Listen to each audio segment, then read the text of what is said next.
comes up to me. You know I don't like when people come up to me while I'm eating. And I'm like, you cannot be. Yo, Cass, check this out. Ain't that, No, wait. what's her name? Professor Green? Professor Green? More like Professor Gone.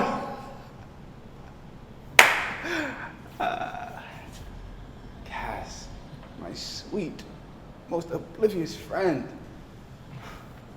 Don't you find it suspicious that everyone on here is me and you colored? Oh, Cass, my apologies. Too soon?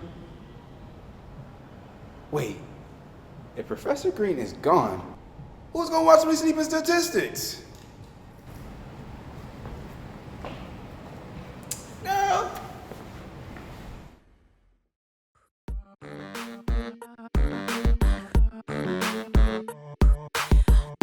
Hi, welcome to Inside the Kiln, a podcast about the film Inside the Kiln. Hi, welcome to Inside the Kiln. My name is Deji Emmanuel. Welcome to the podcast all about Inside the Kiln, the film. That almost rhymed. Today, we have our director of photography, Mr. Gael Bernal. He told me not to say this, but I will say it anyways. Aguirre. Is that correct? Aguirre. Something like that. And our props manager and head grip, Mr. Raul Medina. Thank you. How you guys doing today? Pretty good. How are you, Deji? Fantastic. I'm doing wonderful. Always. Lay back, talk to you guys is always a fun thing. I want to hit y'all with some questions real quick because, as we know, Inside the Kiln is not only a thriller, but also a horror. Real quick, the people want to know, what is your favorite horror film? Oh, I guess I'll start it off.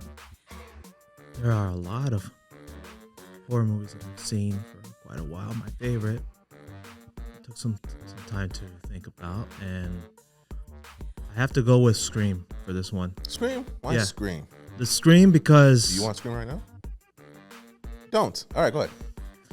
It's just Scream was one of those first movies that I've seen when I was a kid, and the first 10 minutes of the entire movie kind of got me, gave me a hook, and I was literally in the zone. Plus, I didn't know who Drew Barrymore was at the time, but I heard that through the history of it all, that she was very much the most popular actress around at the time. And the fact that they killed her off in the first 10 minutes, it basically symbolized like it was a free-for-all.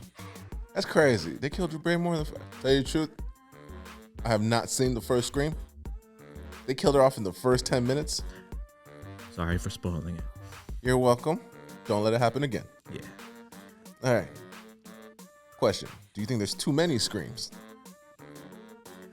Didn't they just come out with like Scream 10? Actually, they only came out with, I believe, 7. But they're trying to make another one as well, but this time without the main characters, which I'm like concerned but also excited about it. I don't know. They could probably take it so many ways. They could make it into a competition. That's what I'm thinking. They could, but that's like having the Fast and Furious without Dom Toretto. Or Paul Walker. But, you know. Yeah, I guess you're right. All right. What about you, Gael? Okay, thing about me is I'm not really a horror guy, but there is a couple movies that I really like. I would probably say as a kid I was extremely afraid of It, the clown. Yeah, the clown. As well as I don't know if I'm pronouncing this right. Chucky, yeah, the doll. the doll. Mm-hmm. Yeah, that was like a big thing for me, my brother, and my cousin. I was Chucky so big in your household? You guys didn't like dolls? What you got against dolls? No, we don't. No, it's not that like we like dolls. It's just that movie in particular, we used to watch it together, my brother and my cousin and I. And so it's a bonding moment. Yeah. And my cousin would come up with like stories or like even dress as Chucky and try to scare me and my brother. And he would. For some other reason, I also was low-key scared of like boats. Boats. And like the Titanic was kind of scary like to me No, I understand. No. in a way. Okay. Yeah, It's- no, it's very my real. God. Titanic was scary. Yeah. Titanic was scary. I mean, There's she could have placed him next to her on the board, but she did it. Why? There was enough space.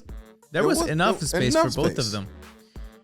But Selfish. there's this one movie. I think it's called Poseidon. Who? Poseidon. I've seen that movie. It's about another boat sinking. And as a kid, I actually had the chance to go on a cruise with my parents and my brother. And my brother and I didn't want to go. Why are you watching so many boats sink? I don't know, but I was afraid of them. And as a kid, Sounds like you're not afraid of them to me. Seems like you really want to go on another boat. I now I do, but as a kid I didn't. I was afraid of them. So those movies were like scary to me. But if I had to pick one, for some reason I really like As Above, So Below. I think it's got a good storyline. Mm-hmm. It's different. It's different style too from what you normally see Yeah. when it comes to horror movies. So Tell me what happens in this particular movie. well, it's about this lady, this woman who she is like an adventure.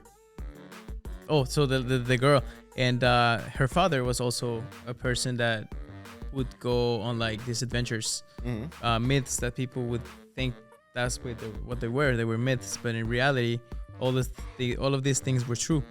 And she was trying to follow her father's footsteps and finding this gemstone. It was called what was it called? The sorcerer's stone, Sorcerer's Stone. which turns anything into gold and can make you live forever. So it's about them finding it, but like everything that kind of surrounds the stone and like and how like you finding it is it's not about like finding it, but more about like the everything behind it and the horror and everything, the lore inside of the story. I mean, it's gotta do with the catacombs. It's gotta do with the mines in the Middle East. It's a lot of things going on in the movie, but it's pretty cool. Fantastic. I probably won't be watching it. But thank you for telling me about it. For sure. I love the culmination of what you just said. It's good. Let's move on to the kiln.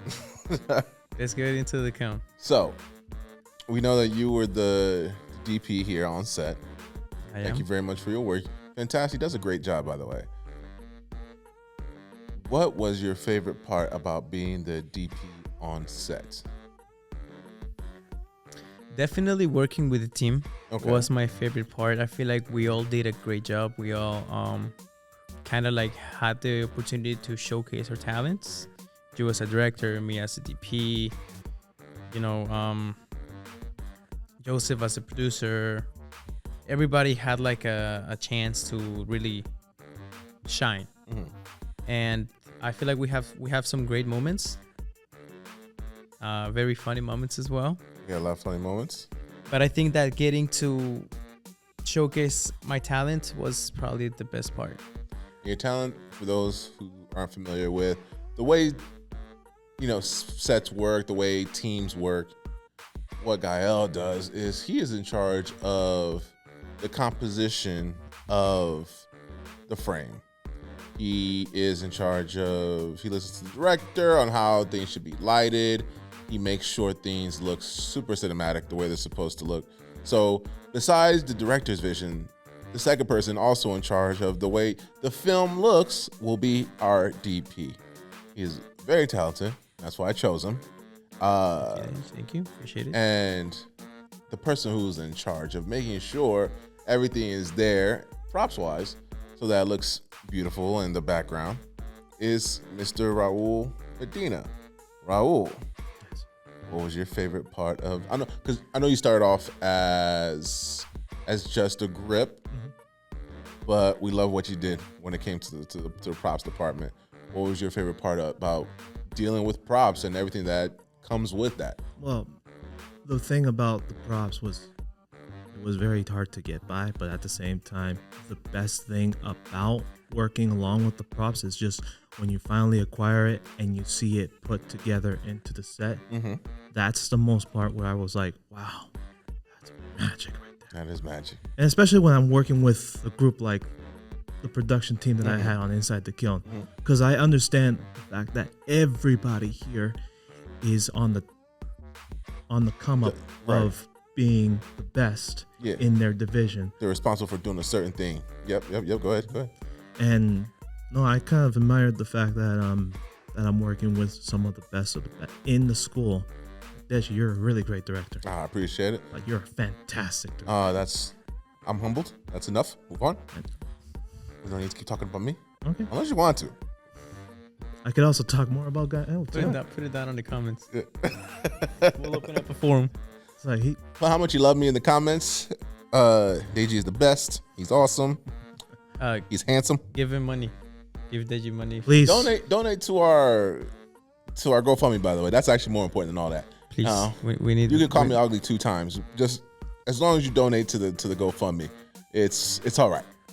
Please donate. We need the money, por favor. We're going to post-production now, guys, and that's where we really bring what you guys do alive, right? That's where we really can see the process that you put in vivid color, in the way that they were intended. That's where we can truly see your lighting come into its best, come into fruition. Yep. Now, when it comes to just making things look cinematic, making things look depthful. I know that's not the correct word to use, but adding depth. What did you ever think that this is the lane that you wanted to go when it came to cinema? Yeah, I mean, definitely. I always knew that whatever I wanted to do had to do with cameras, simply because I actually really struggled when like the time to like decide what I was gonna do came, right? Because I actually originally was gonna be doing engineering, but then I decided to switch Engineering to cinema. Why is that? I was really asking myself, what do I really like? And that's when I really started to remember my childhood and how I would make movies with my brother and my cousin and my family. Like, we would just grab a camera, make up a script, film it, and pretty much edit as if we filmed. And I decided to take a class in production back in college. And I kind of fell in love with it once again. What did you fall in love most with it? What was the topic that you were like, ooh, this is me? Production. Honestly, the stage of production on set. And what I really enjoy is working with camera and lights. Now, I understand that because of how the crew is assigned their work, I'm probably not able to do the camera operation per se, but at least I get to have a say in how the film is going to look. And I'm really happy with that because I also have a background in photography. I studied photography. I actually used to be a photographer for the newspaper in high school and stuff like that. So I feel like having all of those foundations really helped me understand lighting even more and showcasing it when it comes to doing the overheads and the lighting plans and everything. That's what's up. So, yeah. I'm sorry, man. You're saying a lot of stuff, and I appreciate it, and they're making sense. And I absolutely love how you discovered your passion. This red light behind your hair is making you glow. Thank you, bro. You too. You got one too. I see you. You got a red light too. You know what I mean? What about you? How did you discover? Well, I don't know what, because you do props, but is that what you intended to like move forward with, or is there something else that you really wanted to get into moving forward? Well, funny enough, props wasn't really something that I was going for. Just dropped onto me, and I decided, you know what, this is what I this is what they assigned me to do. Mhm. That's what I'm gonna go for. That's awesome. And so I went with that. However, I was certainly type of dabbling with areas of film production, and one of the things that I really wanted to work on was lighting, and I really wanted to work more closer to what Gael was doing. That's why they had me as grip. So Yeah, follow the head directions. grip actually, not Oh. just any grip. Raul was also the head grip. Key grip. I see it. Love it. Now let's talk about Inside the Kiln a little bit. As we know, the main theme of this is stuff like immigration, deportation. For those of you new to the podcast, Inside the Kiln is a story about some social commentary. The main character is a young college girl, undocumented, who loves art, who loves ceramics, but at every which way, she tends to find something new that's disrupting her life, whether it be her family, whether it be her passion for her art and her professor, whether it be her incredibly goofy best friend. Something is always disrupting, and now she's noticing that people around her are starting to disappear. She doesn't know why they're disappearing, but we let it be known, or we try to subtly let it be known in the film that it's because they're either being killed or deported. So when we dive into the deep topic of deportation, especially in the climate that we're in right now, what are your thoughts on people who are here legally, illegal, just being set back in such an aggressive manner? Want to start? I know it's a deep topic, It is a deep but topic. it's interesting it's an interesting discussion. I think it's horrible. Mm. I think it's disturbing, actually, Yeah. how it's happening right now in front of us, and there's really not that much that we can do. We can post about it, we can report it, but they're still going to be taken away. Yeah. And it worries me sometimes. It It worries does. me a lot. Mhm. Mostly because it'll start off with them, but sooner or later it'll end up coming back to someone who isn't like illegal. And I see it snowballing into something that we are not prepared for, and it's gonna hit in our faces so badly. And I'll leave it at that. I agree. It's something that isn't the best.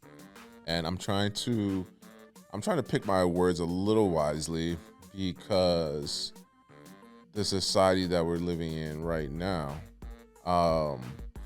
it should be a free society for all. You should be able to live knowing that this is a country for you. Like, this is where you are, this is where your family is. I've been a citizen of this country since I was super young. And while, my particular race might not be the one targeted now, I am also fearful that it's not going to end with the Hispanic community. It can start, but it won't end there. And before this thing really snowballs, we need to be aware of how to see it, not just for what it is, but the underlying meaning of it. We need to be aware of how to stop it, or at least slow it down. And we need to be aware of who is contributing to these things. And if this is a topic that might be a little too deep for you, you don't have to answer. What are some of your thoughts on some of the stuff going on right now? I feel like it's very depressing, very sad. And I would even say that up to a point, I would even consider that it is unconstitutional up to a point. It is. I think that going back into our film, I think that it's very good that we have a social critique that's going to send a message. Because at the end of the day, you know what they say, this land was built on immigrants. It was. And the fact that you can forget that so easily, it's very concerning. Very troubling. So I feel like being able to have an impact and being able to raise awareness and have people know more about the rights is going to help see a better future for our people, for everybody. And I like what you said there when you said it's important for people to know their rights. It's important for people to see what we do as a reminder of what's going on. You never want these type of things to be normalized. You never want to look at it and say to yourself, oh, that's just Jose down the street being deported. You never want to make it seem like an everyday thing, because once you start to make it an everyday thing, then it keeps happening more and more because they know that you're not going to do anything. And so films like Inside the Kiln bring awareness in a very cinematic way. Once again, we're film students. We love to make movies. We love to send messages. We love to do anything that reminds people of themselves. When you were shooting, Raul, this film, what were some of your thoughts on the position that Cassandra was put in between really looking at what's happening around her and just staying focused on what she's doing? Because I know that's sort of one of the things that we have going on in the film as well. It's like, at what point do you stop getting distracted from what you're doing in order to see the bigger picture around you? I think what Cassandra was thinking at the time was that her art was going to be her way out of this whole fear of getting taken, or the fear of any of her family members getting taken. But at one point, there has to be a limitation to saying stop with the art and just look around. Because if you see that your friends are disappearing, your family members are disappearing, that's when you pretty much have to, take a look around and speak up. Yeah. Or in this case, it becomes a little bit closer to being too late. But does one can also argue, and I want to see your perspective on this too, Gael, that maybe her art is her way of expressing what she thinks about what's going on around her. Then we have to get into, does Cassandra even see what's going on around her? What are your thoughts on that, Gael? I think that Cassandra was you can see that she's a very passionate person. She is. But only for the right thing. And the one thing that she's passionate about is her art. Even when she gets news about other things, even involving her family, she doesn't seem to be too moved about it. So I feel like for her to realize that these things are going on and these things are real, it would be really hard, because she's living in her own bubble, She's living in her own bubble. And what really what catalyzes the whole situation is when she realizes what happens in the movie. Yes. And at that point is where everything kind of evolves, everything untangles, and you see another whole different side of her that you didn't see before.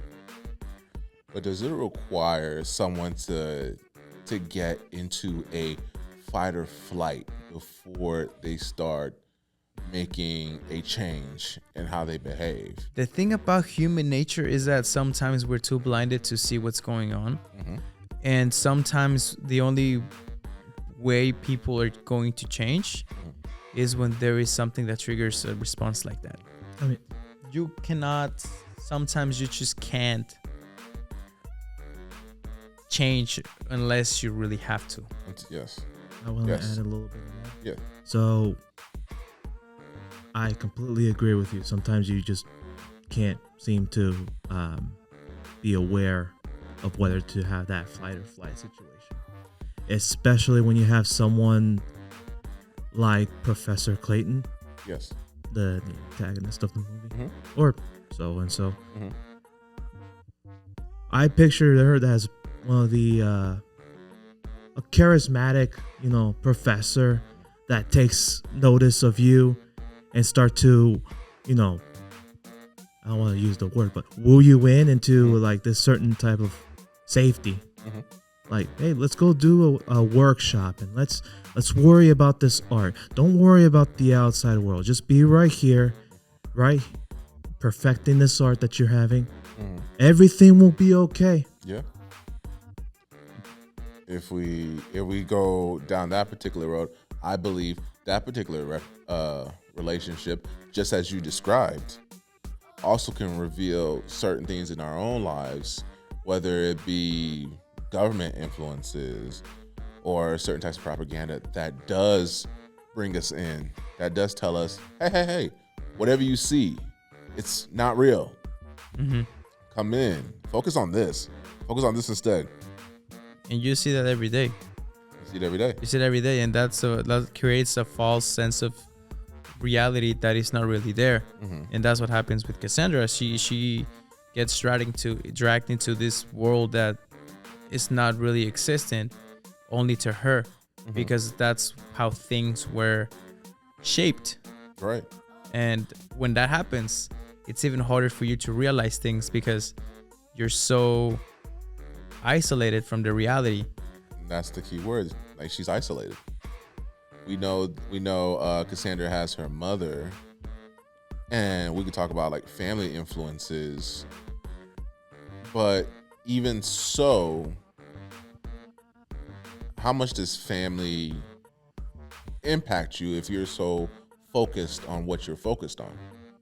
Can they penetrate through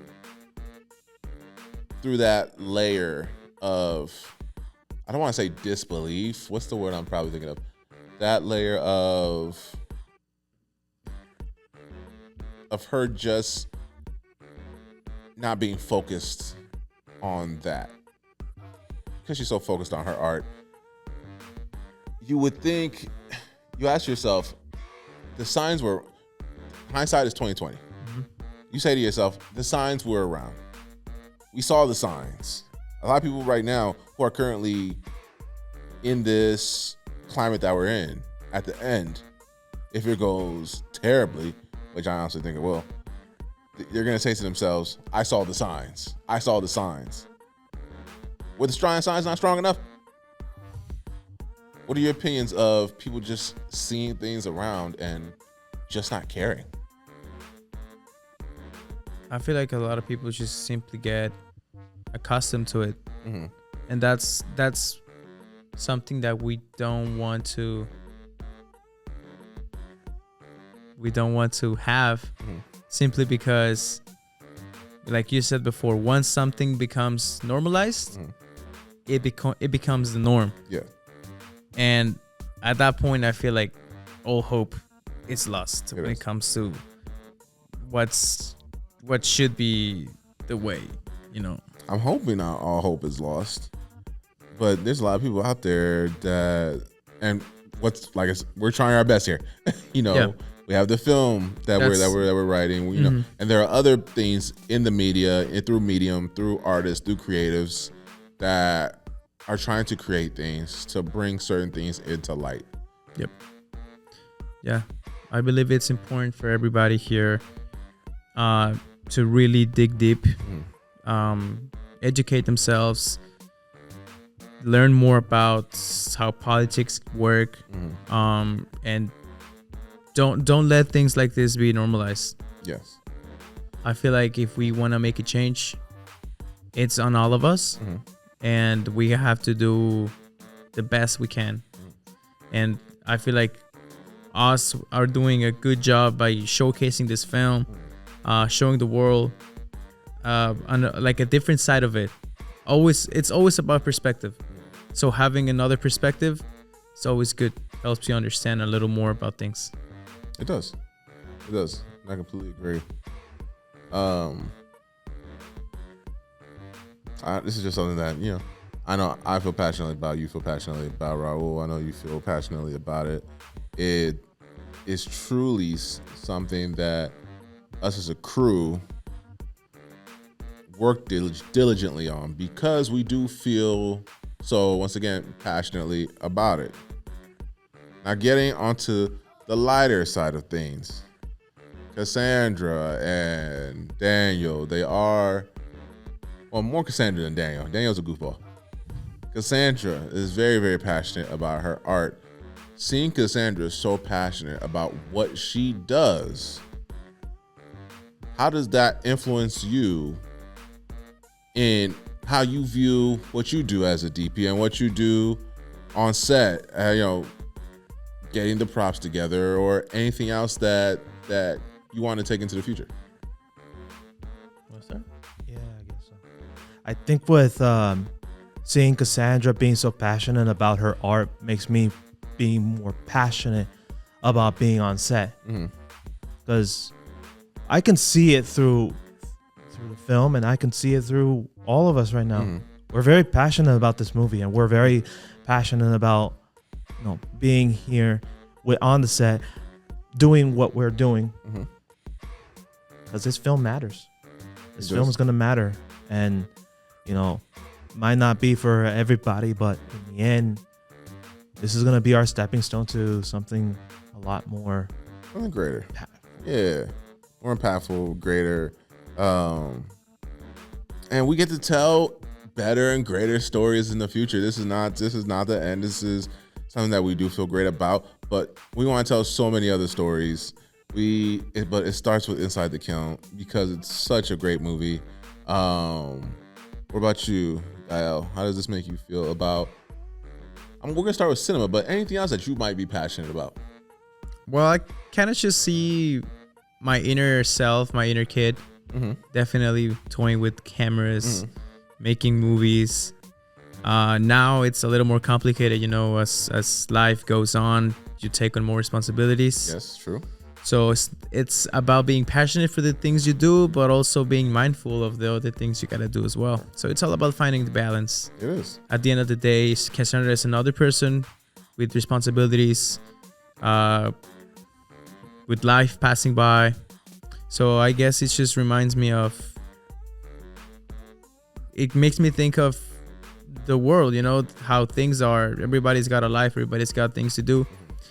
So yeah, I feel like that's another thing that you see. It's just another person, and you need to understand that everybody's got things, everybody's got stuff going on, everybody's passionate, but life throws you, obstacles. You have to get through them. They throw you curveballs. And I forget what the saying is, and you guys can remind me. I think it said the greatest ideas are in the graveyard, I believe. Yeah, you're asking the wrong person here. I don't know. Do you know it? There's a saying say that the most wasted ideas or the greatest ideas, something like that, are in the graveyard. That means that there are so many awesome ideas, so many incredible ideas within humans every day, but because, like you said, they might be distracted by life, they might be distracted by whatever else is going on, or they might be just scared, they might be scared of bringing those ideas to life, that they die with them in their heads. That's why I commend you for such great lighting that you've done on the film. Thanks, sir. Such great prop handling that you've done, making sure everything is in the right place. Thank you. Because every day I see you both here is a reminder that you two were not afraid to have those ideas come out of your head. That you move in a certain way that confidence builds inside you going forward, knowing that you're fulfilling your goals or moving towards fulfilling your goals and moving towards greater and greater things in the future, greater and greater ideas in the future, and not letting them go to waste. That being said, Mr. Gael, Aguirre, that's it, right? Gael Bernal Aguirre. Yeah, that. It's complicated. Don't worry about it. And Mr. Medina, I thank you for coming onto the podcast. We thank you for your time. Can't wait to see what you guys have in store for the future, especially with Inside the Kiln. And to you guys, thank you very much for watching. We will see you again next time. Remember, follow us at Inside the Kiln Movie. That's KILN, Inside the Kiln Movie on Instagram. And you can find us also, same name, Inside the Kiln, on GoFundMe. Donate whatever you can. It helps us move this movie forward, whether it be post-production or expanding our universe. And we'll have the actual film out to you sometime in the future once we actually finish. My name is Deji Emmanuel. Thank you for watching, and we'll see you next time. Can we kiss now? Or?